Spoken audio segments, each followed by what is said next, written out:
पवन सिंह के हीरोइन के सामने फीका पड़ गया अक्षरा सिंह का हॉट अंदाज। सबसे पहले तो वीडियो को लाइक करें, चैनल को सब्सक्राइब करना बिल्कुल भी ना भूलें। जी हाँ, आपको बता दूं कि पवन सिंह के साथ क्वीन शालिनी जी का एक गाना आ रहा है, चूल्हा अलगे जली। गाने का पोस्टर आने के बाद लोग अब क्वीन शालिनी जी को काफ़ी ज़्यादा उम्मीद की नज़र से देख रहे हैं, क्योंकि बहुत सारे ऐसे गाने आए हैं जिसमें क्वीन शालिनी जी ने पवन सिंह के साथ काम किया है और गाना सुपर डुपर हिट हुआ है। उधर दूसरी तरफ अक्षरा सिंह काफ़ी बोल्ड अंदाज में भोजपुरी को प्रेजेंट कर रही हैं, लेकिन लोग अब ये कह रहे हैं कि अक्षरा सिंह का ये बोल्ड अंदाज कहीं ना कहीं पवन सिंह की हीरोइन के सामने फीका पड़ा है।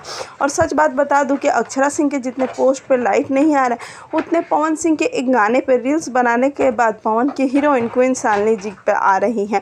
तो कहीं ना कहीं इनका कंपेयर काफ़ी ज़्यादा हो रहा है और लोग लगातार इनकी तारीफ़ें करें। वैसे आपको इनका और पवन सिंह का जोड़ी कैसा लगता है, आप हमें कमेंट्स में ज़रूर बताएं और वीडियो को लाइक ज़रूर करें।